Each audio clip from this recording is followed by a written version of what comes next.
All right, thank you for joining today, everyone. Today we'll be presenting tips to remotely share color data. Presenting today is Tim Mouw, our Applications Engineering and Technical Support Manager at X-Rite Pantone. I'm Robert Grotans, the Global Technical Marketing Manager, and I'll be moderating today's webinar.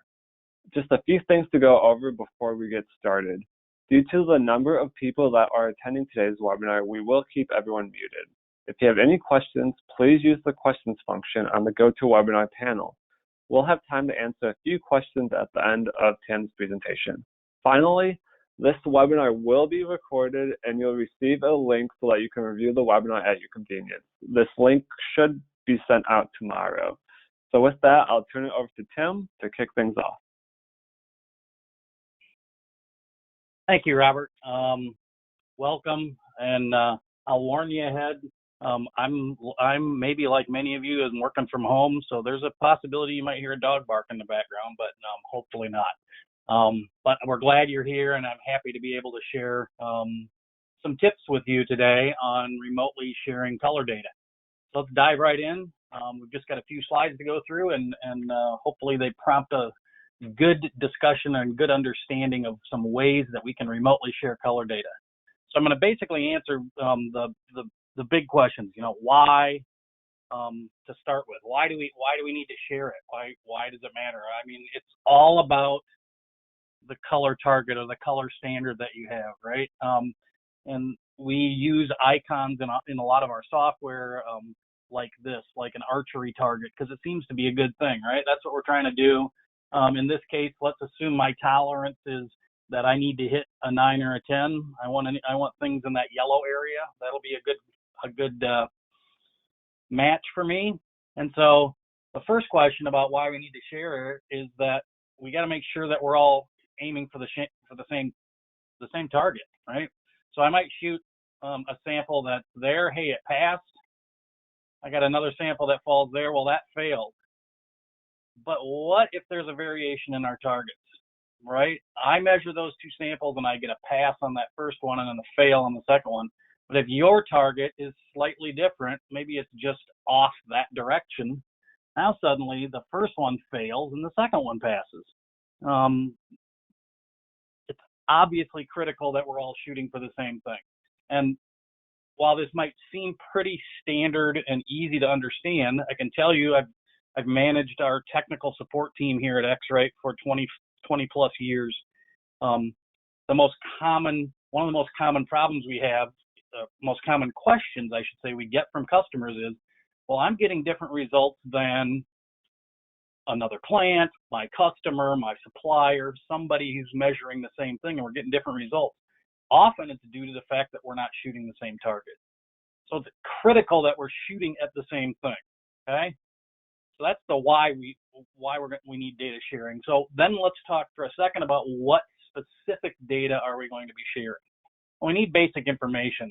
This is a screen grab from our IQC iMatch software, where I can go to the properties of a measurement and we can see its name. We can see in there the operator ID. That happens to be my initials because I'm the one who did it.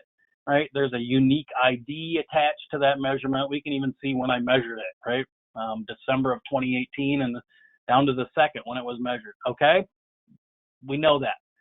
That information can help me identify if you and I are looking at the same standard, right? If you look and yours has the same unique ID, believe it or not, every single measurement ever taken into our X-Rite software, like IQC and iMatch, has a unique ID. There will never be another measurement made by another person on planet Earth that has that ID. So if we both have a color standard with the same ID, we guarantee we're looking at the same target. There's other things that are important. Obviously, the spectral data, right? The actual what was measured with a spectrophotometer. And often people will say, well, what about the LAB? Because that's my target. LAB is calculated from spectral data, and we need to calculate it from spectral data. LAB data on its own can be very dangerous. I say that because if I'm only given the L star, A star, B star, the C-Lab LAB data for a color, that identifies that color only in one condition, a specific illuminant and a specific observer. So you might be using one illuminant observer. If I go type in those LAB numbers and don't use the exact same illuminant observer, all bets are off. And I can't switch illuminant observers if I only know LAB. So spectral data is critical.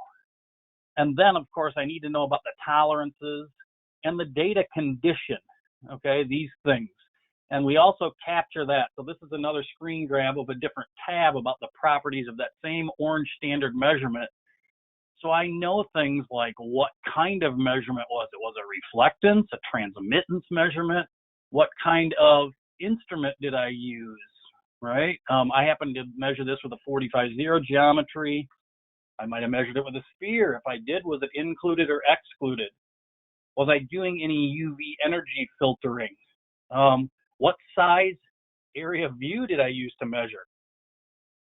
Right? My lens position, the increment that was used, right? Did I use glass correction? Did I, what specific sensor model and what, the sensor signature here, that's actually the serial number of the device.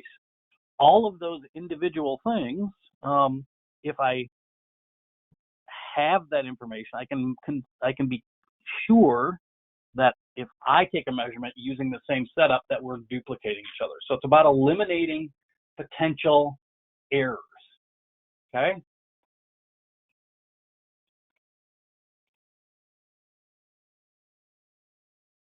So how do we share the data? That's really the key. So there's three ways we're going to talk about. There are others as well, but these are the three most common. So the first is something called a CXF file, okay, which is originally created by X-Rite, but is now an ISO standard. And I'm putting up the boring technical description of that, okay?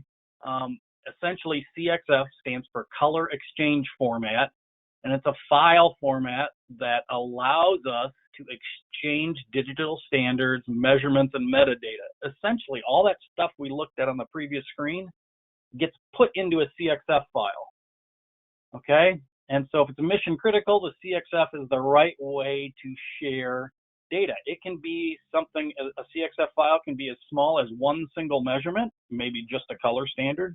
It could be several color measurements. It could be hundreds of color measurements, standards and trials, all of that. And it's pretty simple. You export your data into a CXF file. Pretty much every piece of X-Rite software and many third-party software for color measurement have the ability to manage or work with CXF files. It's an ISO standard, so if you're going to do color measurement, you probably have the ability to do this. So you can export the data into a CXF file. You then share the file, right? Send it via email, put it on a shared drive location, throw it on a USB stick and send it to somebody. However you want to give somebody access to this CXF file. And by the way, they're just ASCII files, so they're not very large. They don't take up a lot of space. Easy to email it. And then you simply import that CXF file into the piece of software that you're using, which works, again, all of that works with many software packages, including at X-Rite, things like IQC and iMatch for where most of our industrial customers are doing measurements, EFX software, which is for multi-angle and metallic measurements, and many more. So first way of how to do it is with a CXF file. All right. The second one we're going to talk specifically about with IQC or iMatch is to share something called an eJob. And an eJob, excuse me, an eJob is a file that contains the color standards and the measurements like a CXF, but it's also includes things like a screen layout, trials, and more. So the CXF file is just data, and a job file is more like sending somebody an Excel file or a Word document. So I could have sent you a CXF file of my orange standard you see on the screen with the 6 orange standard samples that were measured, and just giving you that data. I could share with you an eJob again, it's a file that can be emailed easily, and I send it to you. You would open that eJob in your copy of IQC or iMatch and very easily be able to see exactly what I'm seeing. So now if you go take a measurement, not only are you comparing to my same standard, we're shooting arrows at the same target, but I also will see the data the way you see it. So we may be having a conversation about a specific sample and say, well, I'm talking about the red dot that's sitting just above the ellipse there, right around the 2.1, right? And you're looking at it exactly the same way I am, because we have the same job open. So we've formatted the way the screen's going to look, the tolerances, everything is included here. Makes it very easy for you and I to be able to share data, for you and I to be shooting at the same target, and for us to see the same results exactly the same way. Again, most common call we get in tech support is about disagreement between two people measuring the same thing. And sometimes they're shooting for the same target, but they have things configured differently. And so they might see different values or different results. Okay. So the third way that we can use to share data is something we have called Pantone Live. You know that X-Rite is X-Rite Pantone. We are one company. And Pantone Live is a digital database. It's a cloud database, right? That you can buy access to this, right? It provides a large array of color standards in a wide variety of forms. So you have the traditional printed standards, you know, the Pantone book that every designer walks around with. You know, it's ink on paper. It makes all the people who do paint and plastics shudder because they get asked to match ink on paper, and those things aren't always the easiest to do. But if that's a color standard you need to match, we're going to give you the digital version of that. There's also Pantone textile standards for a variety of different fabrics, nylon, cotton, and so forth. There are Pantone paint standards and Pantone plastic standards. And so getting access to this cloud of color data will help you ensure that the supply chain is aiming for the same target. You're all looking to go and hit the same thing. And of course, the beauty is you don't have to send anything, right? People have a Pantone Live license. Within the software, it's simply a lookup that looks like this. So here I'm doing a lookup of a Pantone Live textile cotton, and you can see up here it says they're in that particular library. There's 2,625 colors. Somebody tells me which particular Pantone color number they want. I can go in there and retrieve it and use it, and then everybody in my workflow can now be using the same thing. So to sum up those things, first, it's critical that the data shared is complete to avoid inconsistent results. We got to not just share the color data. We have to share how we're going to determine if it's good or it's bad, pass or fail, the tolerance. Every piece is critical. We got to share what light, what illuminant observer is being used to ensure that we're comparing apples to apples. Number two is avoid the old just send me the LAB values trap. It's been around for forever. I've heard that 1,000 times in my life. You know, oh, hey, I'm going to send you the LAB data I want. Well, that's okay for a very defined use, but it's not going to allow me to do good color formulation. It's a trap I can fall into. I call it that for a reason. Digital data is the key. We really want reflectance data. If you don't have the ability to send it digitally for whatever reason, and somebody has to send you the numbers, get the reflectance data. At least if you have the reflectance data, you can type that in and have access to all full color calculations. And then the third one, ensuring everybody's aiming for the same target allows you to focus on real color issues. And I say real because if you're not consistent in all of those things, you might think you have a color issue and might be trying to correct it when there's nothing really wrong. The problem is that the standards aren't the same, or the tolerance isn't the same, or I'm looking under daylight and you're looking under cool light fluorescent, or any other host of things. And then you're chasing your tail trying to correct the color problem, the perceived color problem that isn't real. And so ensuring you do all of these things lets you then, when you do have a color difference, know that that color difference is real. And so you can go focus on, how do I correct that? Do I need to adjust something in my process? Do I need to reformulate a color? And so on. All right. So those are the points about sharing color data. Let's move on and answer a few questions. I see that we have several of them. So, for example, can a CXF file be used with other spectrophotometer brands? Yes, absolutely. As long as the software where you are taking your measurements has the ability to import or export CXF files, that should work. Most common current quality control software produced by X-Rite, or honestly, our competitors or others, right, have the ability to live with a CXF file. CXF has been around for quite a while. It is not the same. I see another question as a QTX format. QTX happens to be a color measurement format that was designed by another company. Data Color is the name of them, a competitor of ours. And QTX is their proprietary method of communicating color. That being said, X-Rite software like IQC and iMatch can import QTX files. Most of us in the color measurement world have the ability to read each other's data and share data back and forth. The key about CXF is that it's the ISO standard for how to share color data, and that's why it's really the right way to do it.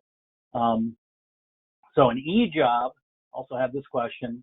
The eJob is really an X-Rite unique thing because, of course, it's specifying specific things within our software, how the software is to be configured and used and all of that, okay? So an eJob is really going to be software specific, where a CXF file is more globally. Okay, let me look really quick here at the question, see if we've got time to answer one or two more. Somebody asked, does your client or vendor need to have a Pantone Live account? So the way a Pantone Live is it's a SaaS model, right? It's basically a license, right? That you pay for on a yearly basis to get access to that Pantone Live data. So if I had a Pantone Live account and I downloaded 3 different Pantone Live colors, put them in a job in my IQC, was doing work, and then I sent you the eJob, and you were going to open up that eJob and do work with it, you have to have a Pantone Live account as well in order to access those colors in that eJob. Otherwise, those colors are going to come across as nothing to you if you don't have a Pantone Live account. Now, we're not talking about an extremely large cost for a Pantone Live license. I don't know the cost. I'm not going to try and quote that here, but essentially, Pantone Live requires that everybody who uses that color data, whether they get it in a CXF or an eJob, have a Pantone Live license. And the reason for that is literally, it wouldn't happen regularly, wouldn't happen very often, but there's a potential that a Pantone Live color could be added, right, or modified. And if it's modified in the cloud, we want everybody who's using it to automatically have that new color available to them, for example. All right. We've got a couple more we got quite a few more questions here. Yeah, we're getting a lot of great questions. Maybe we can take a couple more. If we don't get to a question, we can try to follow up afterwards. Exactly. Yep. Thank you, Robert. I will. Yep. Typically, Robert provides me with a list of questions, all of the questions that appeared, and we will certainly, if we don't answer your question, reach out to you via email and give you a response. Somebody asked, how do you get accurate LAB data or color data when the hiding power of paint film is very poor? So there's a couple of options. The software has something called an overlight, overdark calculation measurement mode that we can do, where we're literally going to measure. Think of it as you've got this low hiding power paint in a drawdown on a black and white Lanetta or Moresque card or something. We're going to measure that paint when it's cured or dried over the black portion of the card and over the white portion of the card. So the white portion is over light, the black portion is over dark. We take those two measurements. The software can then calculate what that color would be if it were opaque, and it can tell you something about its hiding power as well. So that's a very powerful method for measuring color that's not opaque, because maybe you don't want it to be opaque, and maybe it's important that you maintain the same level of opacity. So now we're controlling both the color of it as well as how opaque or transparent the color is. All right. Lots and lots of good questions. We promise we will answer all of them, and we thank you for your time today. I hope you're all safe, sound, and able to do the things you need to do, and that your families are well. I wish you well, and thank you for attending, and thank you for considering X-Rite Pantone. Yeah. Have a good day. Thank you, everyone. Have a good rest of your day.